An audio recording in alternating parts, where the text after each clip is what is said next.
Stories from Real Life is a production of Media Well Done, LLC.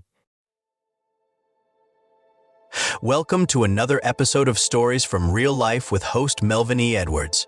Our guest today is Matt O'Neill. Matt is a powerhouse entrepreneur, the author of the best-selling book Good Mood Revolution, and the host of a top-rated global podcast. He's built an $8 million real estate empire and created a work culture so positive it was named the #1 best place to work in South Carolina. This is Stories from Real Life, hosted by the 2026 American Writing Awards Male Podcast Host of the Year, Melvin E. Edwards, and today's story is Matt O'Neill's. Why your mood is your greatest asset. You are listening to Stories from Real Life, a podcast by engaging storytellers for engaged story listeners. Here's your host, author and journalist, Melvin E. Edwards.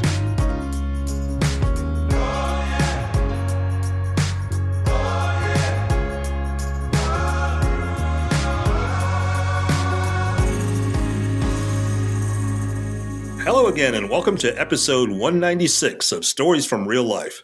I'm your host, Melvin E. Edwards. Thank you for joining us for the podcast where our real stories are so much more interesting than fiction. Like this one. In this episode, we talked to Matt O'Neill, and we are diving deep into the science and soul of happiness. Matt, welcome to Stories from Real Life. Mel, I am so happy to be here with you, my friend. Thank you. I'm happy to have a chance to talk to you today. So, to start this conversation, tell us about your personal good mood morning routine. What does that look like? It's a wonderful thing to start your day in a good mood. And when I was growing up, it wasn't that way, right? It was hectic. And when your morning is hectic, then the rest of your day isn't probably going to follow suit. It's kind of that thing where you stub your foot getting out of bed and then your whole day kind of goes downhill. But what if we start with the right foot getting out of bed? And today, I think morning routine is something that people understand is something that's needed. I got the first aspect of my morning routine from Rhonda Byrne.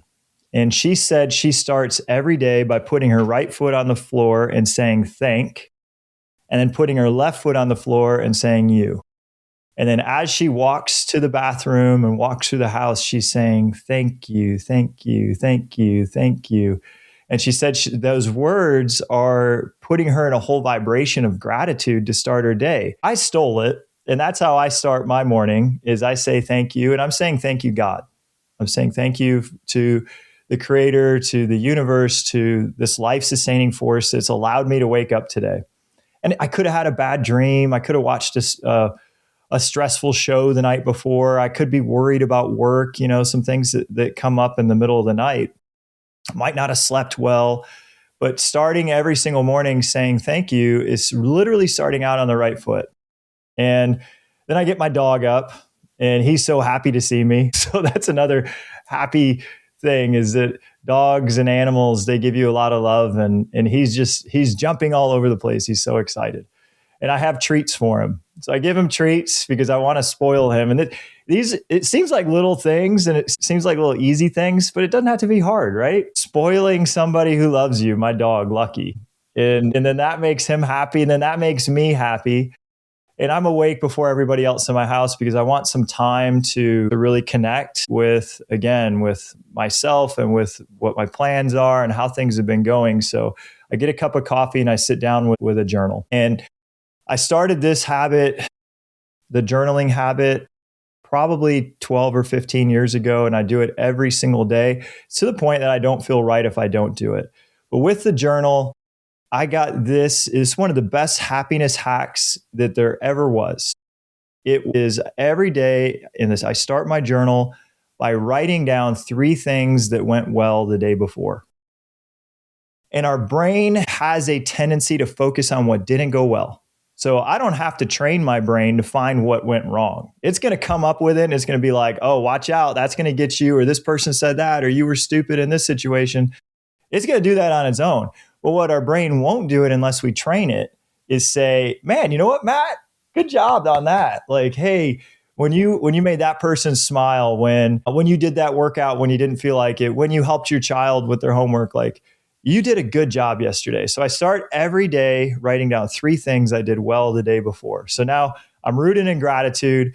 I've given treats to my dog and he's happy. I'm sharing love with him. And then I'm saying how great I've done. The next thing I do is I write down 3 new things I'm grateful for. And this is an important piece because gratitude can become a chore if we just continue to write down the same things. I'm grateful for my health. I'm grateful for my family. I'm grateful for this house. But I want to come up with 3 brand new things I'm grateful for every day. And now I've been doing this again for, let's say it's 12 years times 365 days. That's like 4,000 days that I've been writing down 3 new things times 3. That's 12,000 new things I found to be grateful for. You know what you do after 12,000 things? You find out you can be grateful for absolutely everything that exists. So I write down 3 new things I'm grateful for. And now these are going to be things that kind of happened within the last day. Like I'm grateful that happened. I'm grateful that this situation came up. I'm grateful for this human being that I met. I'm grateful that Mel invited me on his top performing podcast on episode 196. Heck yeah, man. Thank you. And this is another thing. When I start to celebrate what I'm doing well, then it's so easy for me to celebrate what other people are doing well, because now my mind is always trying to find what's going well. And you become this person that uplifts others. Another happiness hack is that when you're kind and when you uplift somebody else, you get kindness and uplifting in yourself. It's like, it's a 2 for 1. You make them feel good, but at the same time, you feel good. Kind of like when my dog's happy, I'm happy. And so I write down the 3 things I'm grateful for, and then I say a prayer. And my prayer is a prayer for the people I'm going to meet that day, that I can be of use, that I can be of service. Today, the prayer was the person listening to this podcast, that something I would say would be something that would help them. And man, when you're praying that the things that you're doing will benefit the world in a high way, it's kind of miraculous. It happens and you end up like being a force for good in the world. And then that's my entire routine. Then my kids come down and I'll make breakfast for them. If it's a morning that I'm making breakfast, and I'll make their lunches and I'll get them off to school. And if it's a morning that my wife is doing breakfast, we trade off and on so that she can have some time to herself some mornings too. Then I'll go to the gym with my buddy and then I'm off to work. All right. So before you are where you are now, you were where you were then. And by that, I mean, you reached a point where you had a dream life. You had money, family, success, but you weren't happy. So what did that specific moment of realization feel like for you? This is society's trick. And this happened, it wasn't always this way. But after World War II, there was a conscious effort to turn America into a consumer-driven economy. We needed to put our guys back to work when they came back home because we needed something for them to do. So it was a conscious decision by the powers that be to make sure that everybody wanted to buy things so that everyone could go to work to make things for people to buy. And then that drove an entire economy of buying things, consumerism. And so all these ads, television and radio, at the time it was radio, then it was television, and now it's social media, all said, you need this thing. And we started to see these really happy people on TV that drove this nice car or lived in that nice house or had these things. And now it's on social media. We see people taking these trips and we think, man, it's subconscious. You see it so many times. How many millions of TV commercials have I seen with Mercedes-Benz or BMW or now Range Rover? And you see these really the people that look like they're living their dream life, driving these automobiles. And you think, oh, if I want a dream life, subconsciously, I've been programmed to think I need that. So I went on a quest to make the money, to buy the things, to have the dream life. And I did. I did all the things. I built a big company, made the money, had the success, bought the cars, got the house, built the family, had the kids. Thankfully, wonderful children, beautiful, loving wife. I chose well and my spouse. That's one of the keys to happiness too, is you must choose your spouse with care. Very, very, very careful. Choosing the right spouse is very important. Somebody that you can be absolutely in sync with is very, very important to happiness. So that one I got right. And that's a big happiness piece. But I still wasn't happy because all my focus was on this achieving. And even though I had a loving wife and loving children and all those things, my back was in crazy amounts of pain. Like I wanted surgery. I had all this back pain. I went to doctors and I'm like, hey, what's wrong with my back? And they did a MRI and they said, oh, you've got all these bulging discs and things like that. I'm like, okay, cut me. I'm in so much pain. Can you just make it go away? And they said, well, actually, what your back has looks kind of normal degeneration for somebody that's your age.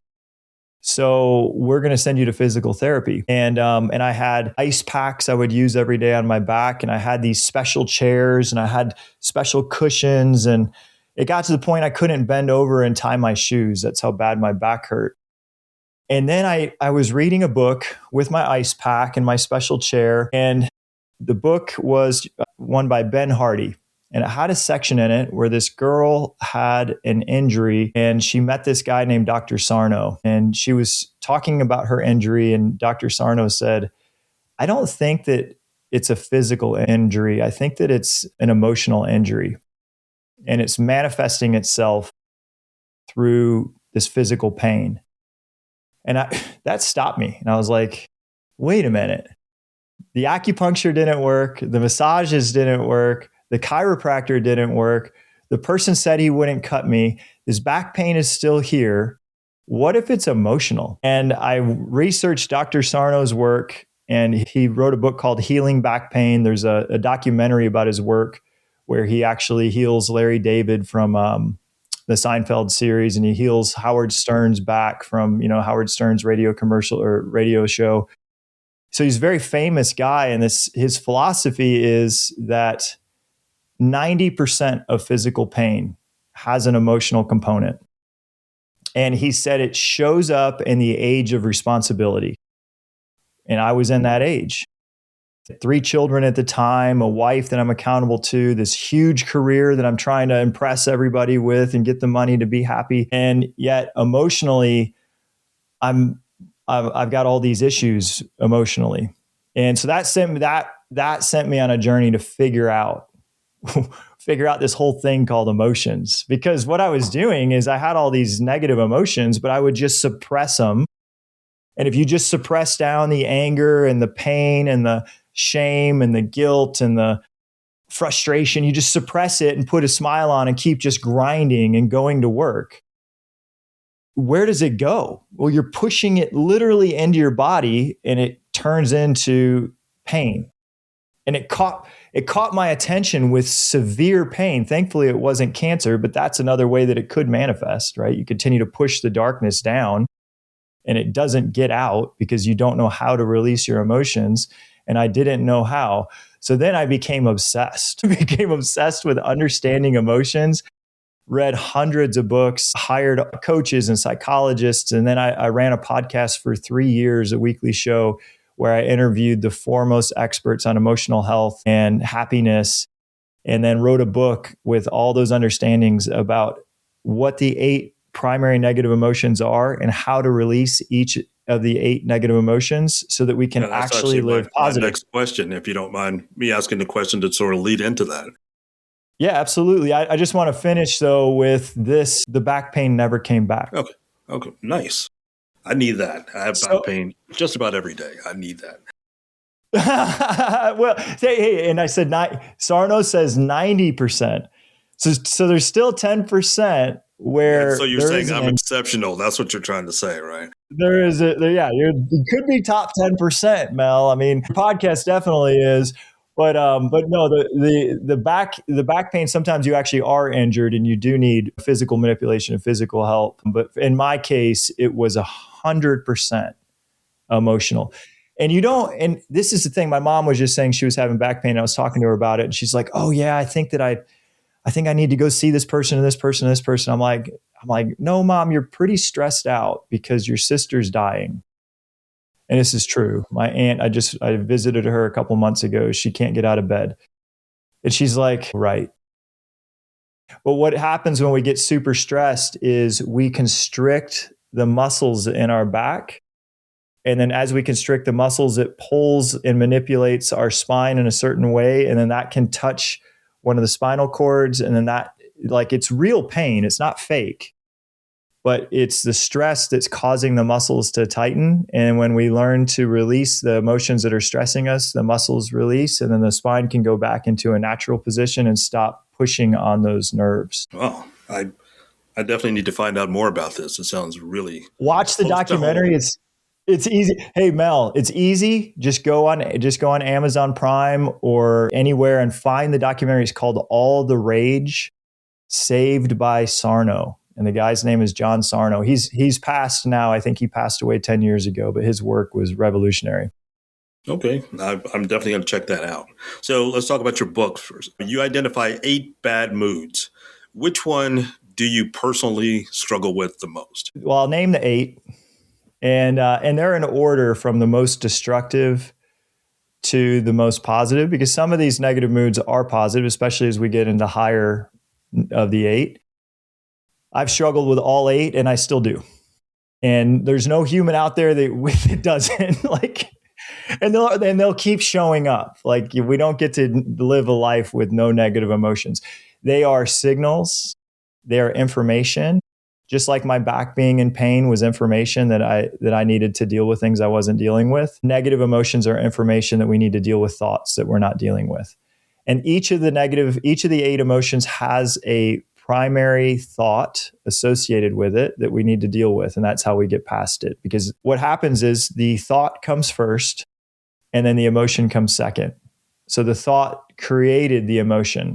And we need to root out the thought that's creating that emotion. And sometimes the thought is, most of the time in a negative emotion, it's super subconscious and we don't know that thought exists. And a lot of times we programmed it when we were young, like 3, 4, 5, 6 years old. And it's been running us for all this time. We don't even know that thought is there. It's like part of our operating system. So the 8 negative emotions, the first and the most destructive is shame. And the thought is, I'm unlovable or I'm not enough. That one ran me. That was my subconscious program from when I was a child that I didn't know was part of my whole thing. And then what do you think all that success was? Trying to prove that I was enough.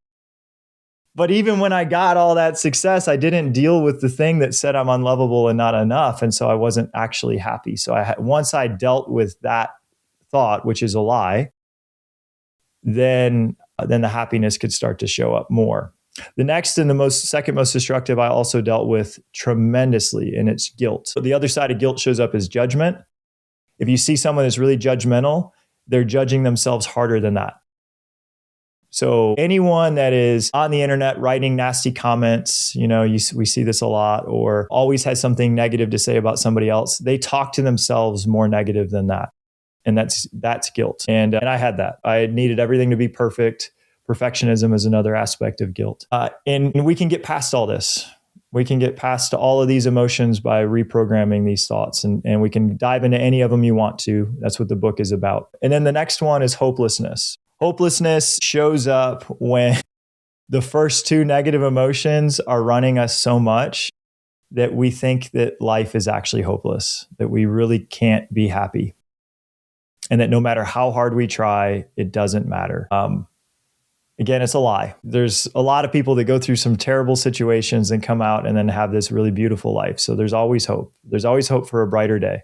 But we don't know it when we're trapped in that emotion. We think that we can't see the light at the end of the tunnel. The next one is grief or sadness. And this could be super beautiful. I'd say at this point, we can get to some positive negative emotions. Sadness shows us how much we love things. But we're trapped in this idea that I've lost something and life will never be as good as it was.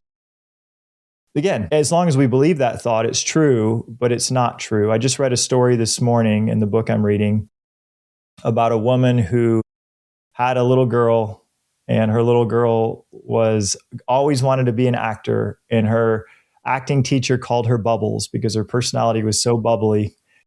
And when she was 21, she wanted to fly to the Bahamas with her friends and stay with a friend. And her mom said, of course, you're such a good kid and you can do it. And she got on the plane and the plane crashed and she died. And the mom, this is her girl, right? Bubbles. This is the most, I have 3 daughters, and I've got a daughter who's I could call Bubbles because she's just so lovely.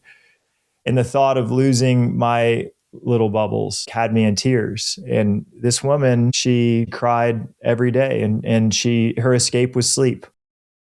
And she just, every night, her husband would come home. She'd just go through the motions and make dinner, and then she would go lay down in her bed and go to sleep. And she had one more daughter. And after 2 years of this, of losing someone, this is sadness and this is grief. It's also hopelessness. So she thought, my life will never be as good now that I've lost my little girl, and it's hopeless. And so this is depression. She was depressed for 2 years, and who could blame her, right? Hard things happen, but the story turned around.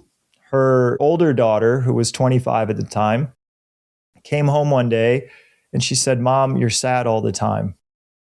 And I still need you, and Dad still needs you. And that day, she made a decision that she was going to be happy for her husband and for her daughter. And now she said, people today just say, you're the happiest person I've ever met. You've never had a bad day in your life. And she said, you don't know what's happened in my life, and I have had bad days. I just choose to have good ones.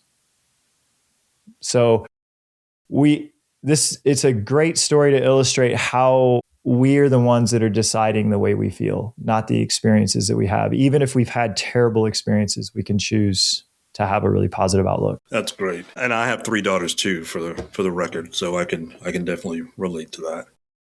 So if someone is in little the middle angels, of a bad, right? I don't know about that. Mine are adults now, so they're still angels. Yeah, they are.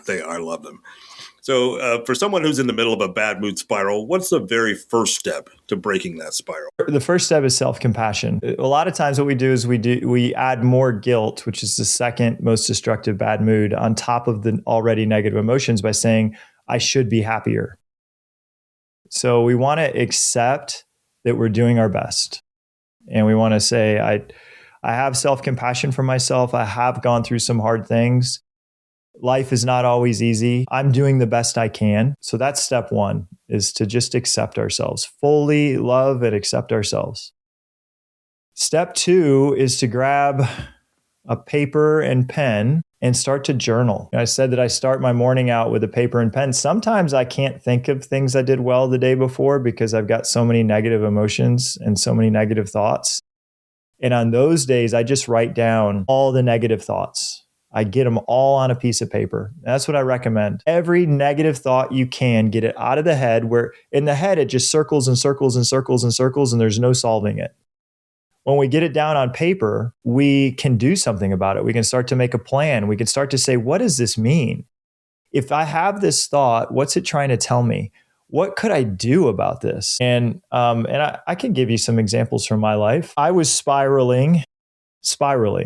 We had decided that, I had decided that we would flip houses, and we'd never done that before. And we had 13 houses mid-construction, and I had taken out $4 million in hard money loans. And $4 million got me 13 houses and paid the contractors. And we thought, oh, this is going to be great. When we turn around and sell them, we'll have profit and we'll pay the loans off. And I had never done it. I just went way too big, way too fast. And this was when interest rates were 3%. Well, mid-construction on these 13 homes, the government raised interest rates to 7%. And at the same time, COVID was still messing with supply chain, and all the quotes the contractors gave me were coming in 50 to 100,000 higher than what they told me they were going to. And I looked at these houses that weren't selling, and with the contractor bills that we couldn't pay, and I thought we were sunk. And man, I thought we were going to lose our house, that this $4 million in loans we couldn't pay back. I was just completely spiraling, and my thoughts were really negative. And at the same time, my stepdad was in the cancer ward, and I was taking him to all the cancer treatments, and he was losing his battle with lung cancer. And then I had some people in my primary business that I felt like were betraying me at the same, like it was just this trifecta of all these negative thoughts. And it's hard to get out of negative thoughts when you feel like your world is really hard, that things weren't fair. So in those mornings, I would write down every single thing that was negative, and there was a lot. And I'd look at the list and I would say, okay, that's happening. We owe this money. I've got these houses that need to sell that I can't sell. And then I would say, what action can I take today? What can I do today? I can't solve all these problems today, but if there was one thing I could do today, what would it be? And I would do one thing. Eventually I sold each of the 13 houses. I lost $100,000 on a couple of them. Like some of them made a little bit of money. We ended up losing on the whole thing, but we didn't lose the $4 million. I got to pay all the bills back.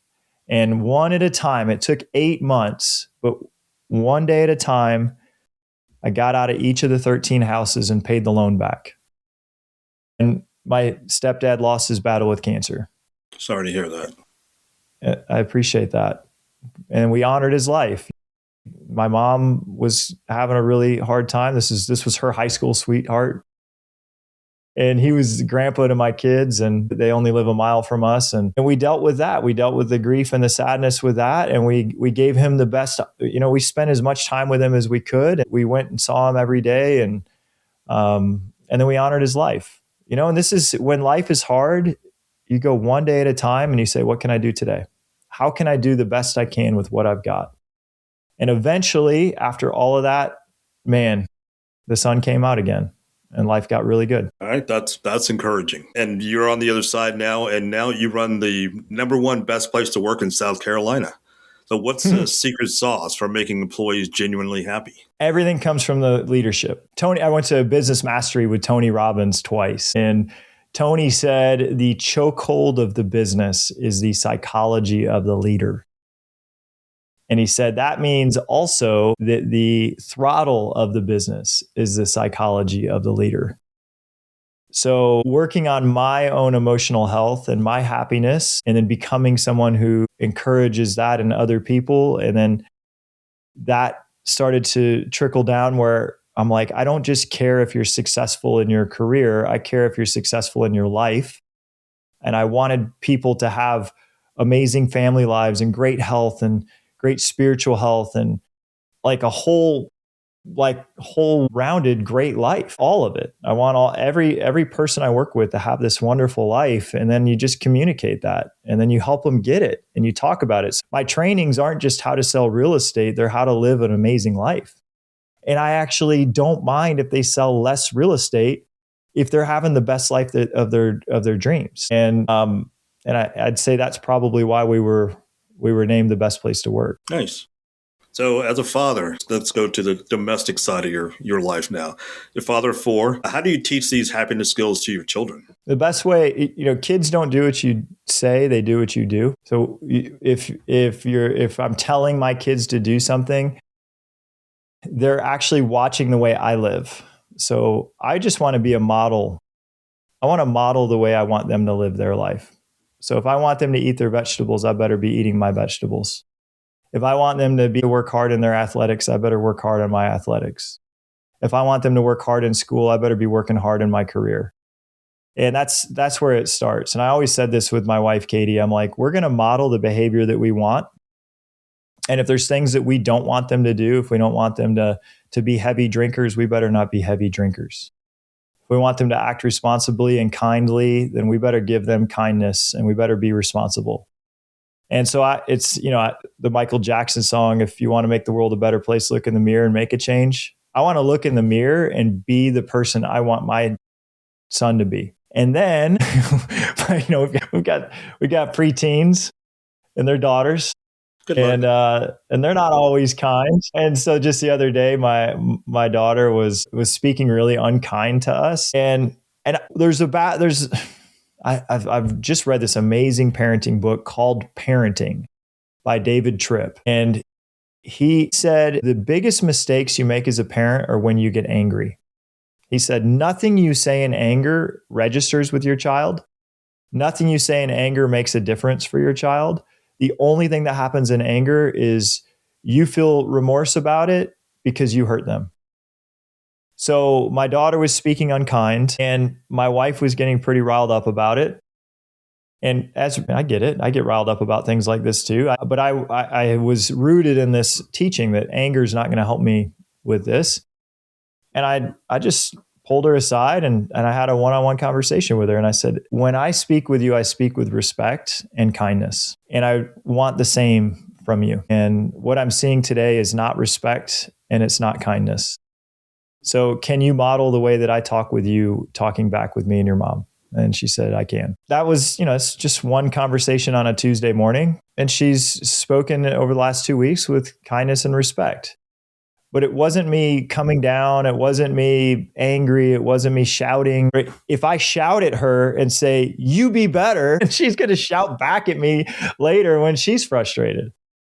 And if I have a civil, respectful, kind conversation where I also have expectations of behavior, then hopefully when she's stressed, she can have a civil, respectful conversation where she asks for what she demands. And so it's just modeling. That's my personal opinion. I read another book where people in their 80s and 90s were interviewed, 1,000 of them, and they shared their biggest life lessons. And when it came to parenting, they all said, don't hit your kids.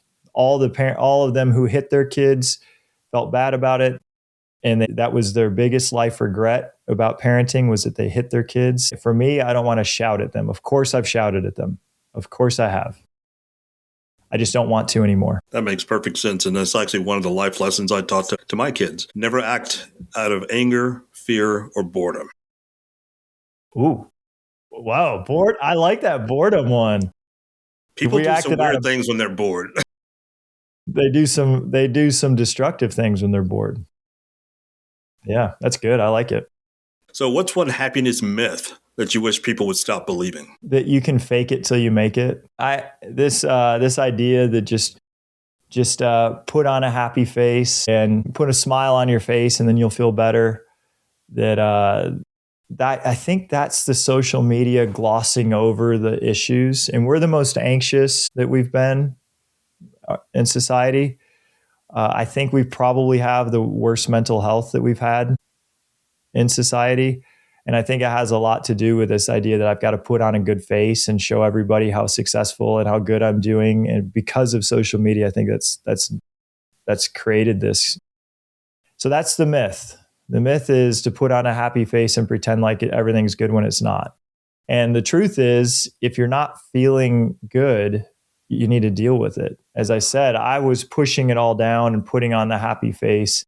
And what it was doing was manifesting in different ways that were really destructive. Other times you push all that darkness down and then it starts to show up, and then you go to drugs and alcohol or pornography or other destructive habits, cheating on your spouse, things that will like derail your life. That's another way that we would deal with some of these emotions we haven't dealt with if we're just putting on a happy face all the time. We have to deal with the negativity in order to actually have true happiness. All right. So you recently decided to end your own successful podcast to live the lessons, as you called it.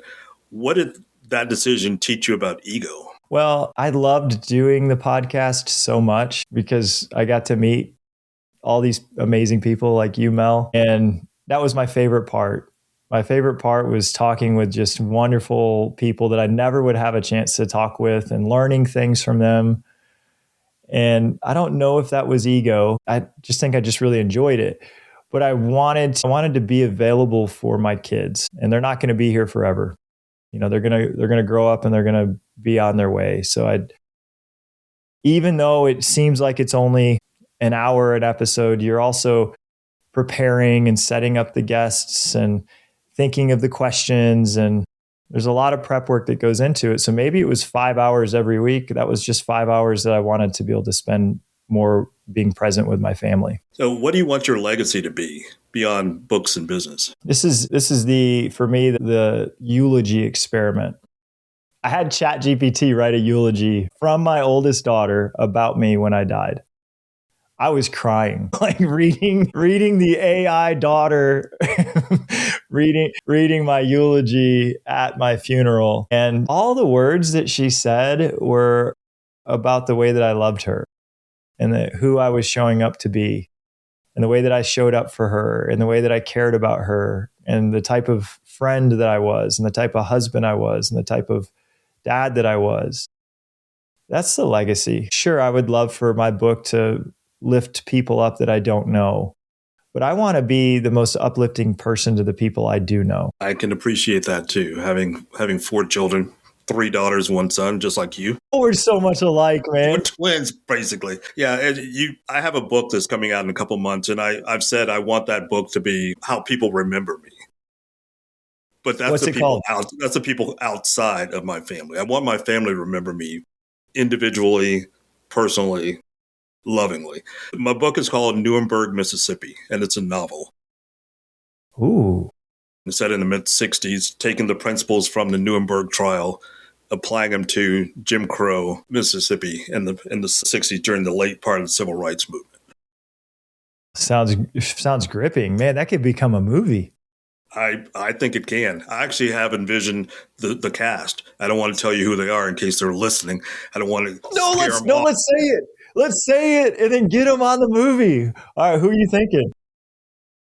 No, actually, I can't even think of their names off the top of my head. But I don't know if you saw Selma, the guy who played the Martin Luther King character. I can envision him as the one of the protagonists. I can envision like Matthew McConaughey being the lawyer, his lawyer. Of course. So Man. All right, we're going to make this happen. Matthew McConaughey, if you are listening, we need you. He lives less than about an hour from me where I am right now. So I'll just yell loud enough. He should be able to hear me. He lives real close to you? He lives about an hour. He lives in Austin. I live about an hour south of Austin. And then I don't know this main actor's name, but I know Oprah was in Selma and Cuba Gooding Jr. was in Selma. So yeah, I don't want Oprah to be in it. Not because I don't like her, but what I think of when I actually with that movie, I thought she overshadowed the scene. And it's because of how famous she is in other places. It's not because she did a bad job or anything. She's just so famous. Yeah, she's just so famous. It's hard to play a role. She's one of my favorites, man. I love her so much. I would love to have my book on her book club. That would be awesome. Yeah, let's do that. Okay, Oprah, if you're listening, we've got a book for you for your book club coming up. Yes, Oprah, I concur. All right, Matt, I've just got a couple questions for you as we start to wind down. So if you could go back to the Matt who was selling toner cartridges and give him one piece of advice, what would that advice be? Man, dude, Mel, you do your research. Look at you. You are an excellent podcast host, man. Yeah, I was selling toner cartridges. These are what goes inside of a printer, the ink cartridges. Like wasn't even new ink cartridges. I sold ones that they took the old, like the new ink cartridges. The refilled ones. They shook them up and then put more ink back in them and we put them in a package. They were recycled ink cartridges. This was my first job. I did it for 3 years. And man, I didn't know I was praying, but I was listening to the signs. And I would just tell them, good job, man. Way to listen to the signs. I was in Colorado and I didn't know what I wanted to do with my life, but I knew I didn't want to keep doing that. And so I went into the mountains on a hike to try to figure out in the middle of nature what I should be doing next. And the reason I knew I didn't want to do this, I started to get woken up in the middle of the night over and over again. And I would wake up in the middle of the night in a panic and I wouldn't know where I was. And I'd be in my room that I'd been living in for 3 years, but I wouldn't know what that room was or where I was. It was like, eventually after this happened enough times and I continued to freak myself out that I completely couldn't figure out where I was like, maybe I'm in the wrong place. And to me, this I didn't know it. I wasn't connected to God. I wasn't praying. I wasn't a very spiritual person at the time, but those were spiritual signs that caught my attention that I wasn't where I was supposed to be. And so I listened to that, and then I decided I'd go into nature, which was a great insight. I don't know how I came to that conclusion, but I'm proud that I did. And in nature, I asked nature, what should I be doing? And I got an answer to get into real estate. It is interesting to get that answer. Well, my cousin was living in Charleston, which is where I am now, selling real estate. So I called her and said, hey, I want to get into real estate. And she said, come to Charleston. When I landed in Charleston, I put my feet on the ground off the airport, and immediately I had this knowing I would meet my wife and I would raise kids there. These were all very clear spiritual signs, and I wasn't a spiritual person, but I followed them. And so I would tell that kid, good job. Way to listen. Life always goes better when we listen to spiritual guidance. And sometimes we don't understand it. We don't understand why we're being called to do a certain thing. I was called to write that book. I didn't know why I was called to write that book, but it was very clear that was my mission. And I did it. And boy, it's so crazy. People from all over the world are reading this book and writing in the comments about how it helped them and changed their life. And I'm like, that's why I was called to write it. I didn't know that that's why I was called to write it, but that's why I was called to write it. So listen to the signs. That's what I would say to the kid. Good job, little Matt. Big Matt. Yeah, that's right. He appreciates you. All right, for the last question of the day, what is one story from real life that changed the way you view the world? One story that changed the way I view the world from my real life. It was my dad. I brought him to Charleston, South Carolina. I was working to restore our relationship. I took him to see this monk named Muni Natarajan, and we meditated together. And Muni's he's a wonderful man. And he said, Frank, you're perfect. And my dad said, I don't feel very perfect. And that was it was crazy to hear him say these words, because he was always such a proud man and pride was everything for him. And I never heard him admit that he wasn't perfect and that what he did wasn't right. It was kind of eye-opening. And in that moment, I started to have compassion for the way that he was walking through the world. That his whole life, he was dealing with the idea that he wasn't perfect. And this is the emotion of shame, that he wasn't good enough. And to cover it up, everything started to make sense to me. To cover up this emotion of shame that he didn't think he was good enough, he put all of us down to make himself try to feel better. He's like, if I could just push Matt and his siblings down, and my wife, I could push his mom down, maybe then I would feel better about myself. And then I just had a lot of compassion that he was hurting so much that he hurt all of us, and he didn't know any better. That was the best he could do, that nobody taught him that there was a better way to do it. And through that compassion and understanding about who he was and why he did what he did, I found forgiveness. And then genuine love, because he was doing the best he could. And man, the floodgates opened. All of the stuff I'd been suppressing about how all the good things that I had in my past about him, they all came flooding back to me. And I was like, man, you've loved me your whole life. He's like, of course I have. It was just something that he never said. So that was my story from real life that really changed a lot for me. It's that the people that are the meanest are the ones that are hurting the most inside. And it's not that they are mean to do damage. It's that they're mean because they feel so bad inside and nobody taught them how to feel good. So we can teach them. That's a good way to wind down the episode today. So our guest today has been Matt O'Neill. Matt, thank you so much for being here. I really appreciate it. Mel, thank you, man. I loved it. So you've given us such a practical roadmap for taking responsibility for our own joy. And if you're listening at home and feeling stuck, remember Matt's words that happiness is a skill that you can master. You can find Matt's book, Good Mood Revolution, on Amazon, and be sure to check out his website and coaching at mattoneil.com, and that link will be in the show notes. That's it for this week's episode of Stories from Real Life. Until next time, don't forget to shine your light wherever you go.